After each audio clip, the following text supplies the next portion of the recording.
Hello दोस्तों, स्वागत है आप सभी का हमारे यूट्यूब चैनल पर। तो कैसे हैं आप सब, बताइएगा। दोस्तों, ये क्लास है बीएड सेकेंड ईयर की, जिसमें आज हम पढ़ेंगे विद्यालय प्रबंधन यानी कि स्कूल मैनेजमेंट की आवश्यकता, क्षेत्र और इसके सिद्धांतों के बारे में। तो आप सभी लोग वीडियो में एंड तक बने रहिएगा। जो भी लोग वीडियो को देख रहे हैं वो लाइक शेयर कर दीजिएगा, और चैनल को सब्सक्राइब ना किया होगा तो प्लीज़ कर लीजिएगा।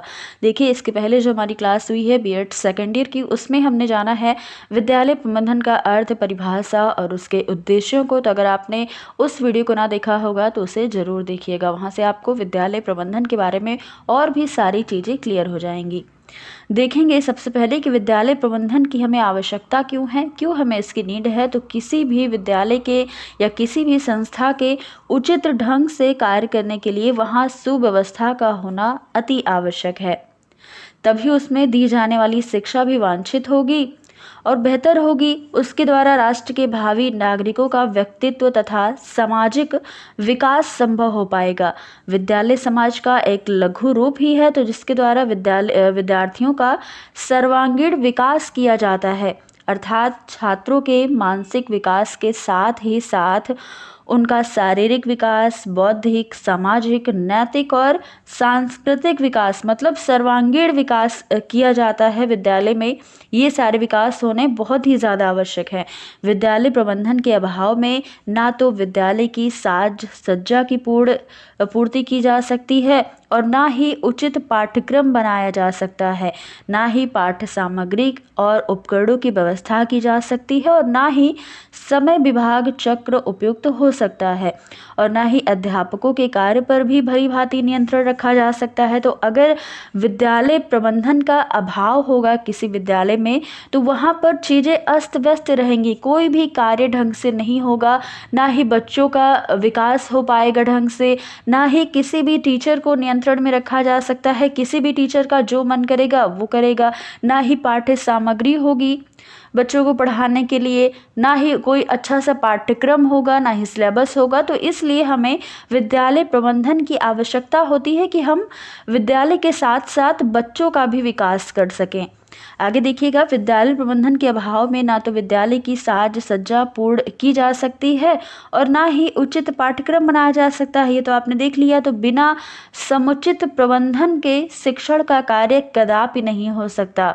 हर चीज़ के लिए एक प्रबंधन करना आवश्यक है। वास्तव में शिक्षा के विभिन्न साधनों और उनकी प्रक्रियाओं में समायोजन स्थापित करने के लिए विद्यालय प्रबंधन की अत्यंत हमें आवश्यकता होती है। तो कई सारे कार्यों के लिए हमें विद्यालय में विद्यालय प्रबंधन की आवश्यकता होती है, जो आपने देखा है। अब आगे देखिएगा, विद्यालय प्रबंधन के क्षेत्र कौन कौन से हैं, यानी कि स्कोप ऑफ स्कूल मैनेजमेंट के बारे में।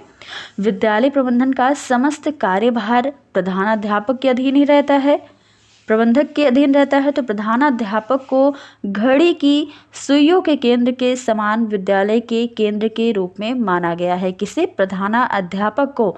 यदि घड़ी का केंद्र गड़बड़ हो जाए या दोषपूर्ण हो जाए तो घड़ी समय जो है वो ठीक प्रकार से नहीं बता पाएगी। आप यही मान सकते हैं कि अगर आपके रूम में कोई घड़ी लगी हो, उसमें सेल ही अगर खराब हो जाए तो घड़ी का कोई मतलब नहीं है, घड़ी लगी भी है तो किसी काम की नहीं है। तो इसी प्रकार से अगर विद्यालय में प्रधानाध्यापक के अंदर कोई गड़बड़ी होती है या फिर कोई दोष होता है, तो उस प्रकार से घड़ी समय ठीक प्रकार से नहीं बता पाएगी। मतलब क्या है कि सारा विद्यालय का समय चक्र बिगड़ जाएगा, सारा कार्य अस्त व्यस्त हो जाएगा। इसलिए विद्यालय का समस्त दायित्व प्रधानाध्यापक यानी कि प्रिंसिपल के व्यक्तित्व तथा उनके गुणों पर निर्भर करता है कि कैसा एक प्रिंसिपल का व्यक्तित्व कैसा है, उसकी पर्सनालिटी कैसी है, उसकी क्वालिटीज़ कैसी हैं। एक अच्छे प्रधानाध्यापक को विद्यालय प्रबंधन के क्षेत्र को वर्गीकृत करना पड़ता है और प्रत्येक कार्य को सूचीबद्ध करना पड़ता है। सभी कार्यों को दिनचर्या के अनुसार तथा कार्य की आवश्यकता को व्यक्ति एवं समय के अनुसार क्रमबद्ध करना होता है। इस प्रकार विद्यालय प्रबंधन के क्षेत्र को विभिन्न शिक्षा शास्त्रियों ने अपने अपने अनुसार विभाजित किया है, जो विद्यालय प्रबंधन के आवश्यक अंग कहे जाते हैं। तो अब देखेंगे कि कौन कौन से क्षेत्र में इसको वर्गीकृत किया है प्रिंसिपल के द्वारा या प्रधानाध्यापक के द्वारा। ये दायित्व किसका होता है? प्रधानाध्यापक का होता है कि वो हर एक कार्यों को बांट कर चले। जब वो कार्यों को बांट देगा आपस में, तब कार्य और भी अच्छे से होगा। तो इसलिए देखिएगा कि ग्रेग महोदय के अनुसार कहा गया कि विद्यालय प्रबंधन के कई सारे प्रकार हैं। इन्होंने कितने प्रकार बताए? तो विद्यालय के कार्यों के संबंध में निर्णय दिया। पहला, डिसीजन मेकिंग, निर्णय लेना। विद्यालय के जो भी कार्य हैं उसमें सबसे पहले क्या कार्य होता है? निर्णय लेने का। विद्यालय का संगठन करना, उसके बाद है ऑर्गेनाइज करना किसी भी चीज़ को। विद्यालय की योजना या प्लानिंग, संप्रेषण यानी कि कम्युनिकेट करना, आपस में बातचीत करना, प्रभावित इन्फ्लुएंसिंग करना। फिर उसके बाद क्या है? समन्वय यानी कि कोऑर्डिनेटिंग करना। विद्यालय के कार्यों का मूल्यांकन मतलब इवेलुएटिंग करना, इवेलुएशन करना। तो ये सारे प्रकार बताए किसने? ग्रेग ने बताए विद्यालय प्रबंधन के अंग यहाँ पर। ये आपने देख लिया। आगे देखिएगा, भारतीय परिस्थितियों के अनुसार विद्यालय प्रबंधन में निम्नलिखित क्षेत्र आवश्यक माने गए हैं। कौन कौन से क्षेत्र हैं? पहला है भौतिक प्रबंधन, मानवीय संसाधन प्रबंधन, कक्ष प्रबंधन, विद्यालय की समय सारिणी का प्रबंधन कि कैसे कौन से पीरियड किस टाइम पे करना है, समय सारिणी तैयार की जाती है। देखिए ये भी एक टॉपिक ही है, तो इसे मैं आगे आपको जरूर पढ़ाऊंगी समय सारिणी के बारे में। पाठ्य सहगामी क्रियाकलापों का प्रबंधन करना, शैक्षणिक कार्यों का प्रबंधन करना, पुस्तकालय का प्रबंधन करना, स्वास्थ्य तथा शारीरिक शिक्षा का प्रबंधन, संग्रहालय तथा प्रदर्शनी का प्रबंधन और आवासीय व्यवस्था मतलब विद्यालय में हॉस्टल का प्रबंध करना। तो ये सारे क्षेत्र हैं भारतीय परिस्थितियों के अनुसार विद्यालय प्रबंधन के। तो ये आपने देखे। अब देखिएगा विद्यालय प्रबंधन के कौन कौन से सिद्धांत हैं, यानी कि प्रिंसिपल ऑफ स्कूल मैनेजमेंट के बारे में जानिएगा। पहला सिद्धांत है सहकारिता का।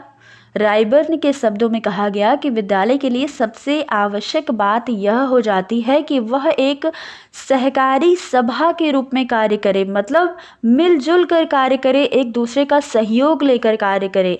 प्रधानाध्यापक तथा अध्यापक वर्ग के बीच सहयोग होना चाहिए, प्रधानाध्यापक तथा छात्रों के बीच में सहयोग, अध्यापक तथा छात्रों में सहयोग और स्कूल तथा बच्चों के माता पिता के बीच में सहयोग। तो अगर आपस में सभी लोग सहयोग से कार्य करेंगे तो कार्य और भी अच्छा माना जाएगा। विद्यालय प्रबंधन में सबसे पहली बात जो ध्यान देने की है वह क्या है? सहयोग है। प्रबंधन का तात्पर्य सहयोग पूर्ण जीवन से लगाया जाए। यदि प्रबंधन का आधार सहयोग होगा तो क्या होगा कि उसका प्रभाव बालकों पर भी पड़ेगा। वे भी परस्पर सहयोग से अपना काम करना सीख जाएंगे।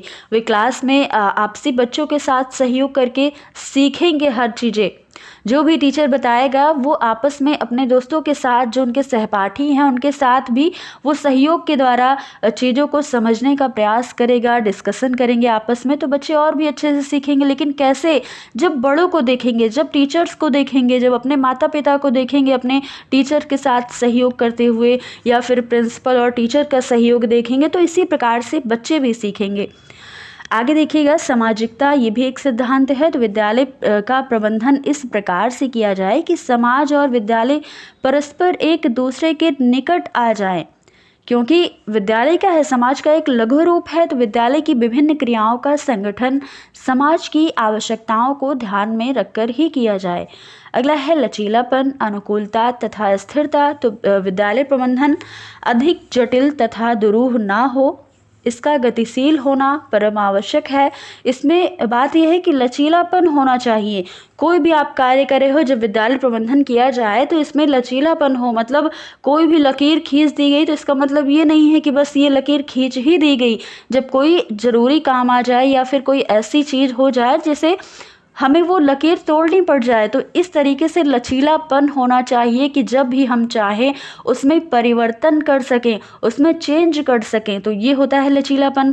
समाज की परिवर्तनशीलता, परिस्थितियों के साथ साथ उसमें हम परिवर्तन ला सकें। केवल परंपरागत रूढ़ियों पर चलना प्रबंधन को जटिल और जड़ भी बना सकता है। तो ये चीज़ें हैं कि लचीलापन भी होना चाहिए, अनुकूलता और स्थिरता।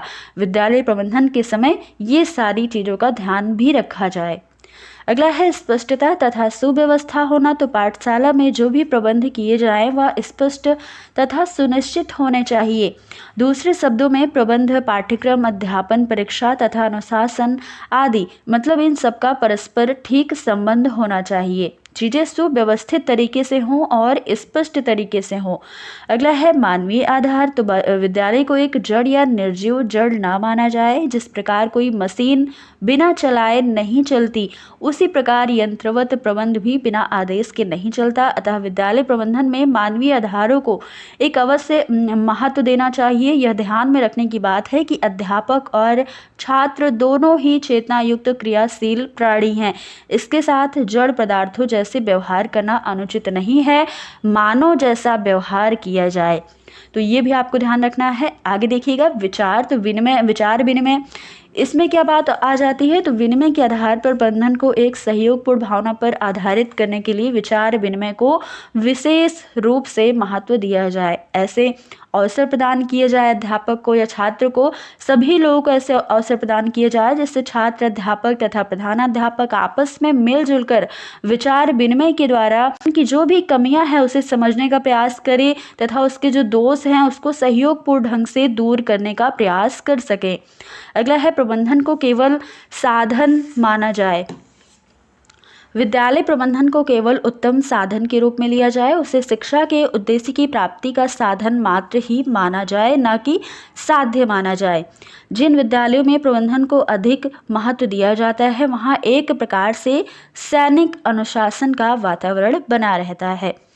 आगे देखिएगा स्वशासन का अवसर देना। तो विद्यालय प्रबंधन के समय बच्चों को या अध्यापक को सभी को स्वशासन का अवसर देना है। उन्हें खुद भी ऐसे कार्य दिए जाए जिससे उनके अंदर स्वशासन की मतलब भावना उत्पन्न हो सके। अगला है अभिभावक सहयोग की प्राप्ति करना। तो विद्यालय प्रबंधन में अभिभावकों का सहयोग भी लिया जाना चाहिए, क्योंकि बहुत से ऐसे कार्य होते हैं जिन्हें अभिभावक के सहयोग से आसानी से पूरा किया जा सकता है। तो इसके साथ ही साथ अभिभावकों के सहयोग का परिणाम यह भी होता है कि विद्यालय समाज के अधिक निकट आ जाते हैं। तो ये सारे सिद्धांत जो आपने देखे वो यहाँ पर ये सारे सिद्धांत थे। तो दोस्तों ये था आज का हमारा टॉपिक। आई होप आपको बहुत अच्छे से सारी चीज़ें क्लियर हुई होंगी। अगर आपको यहाँ पे कोई डाउट भी है तो आप ज़रूर बताइएगा कमेंट बॉक्स के माध्यम से, मैं आपका रिप्लाई करने का प्रयास करूँगी। तो दोस्तों फिर मिलते हैं अगले वीडियो में कुछ नए टॉपिक के साथ। तब तक के लिए आप सब पढ़ाई करते रहिए और हाँ, अगर चैनल को सब्सक्राइब नहीं किया है तो प्लीज़ कर दीजिएगा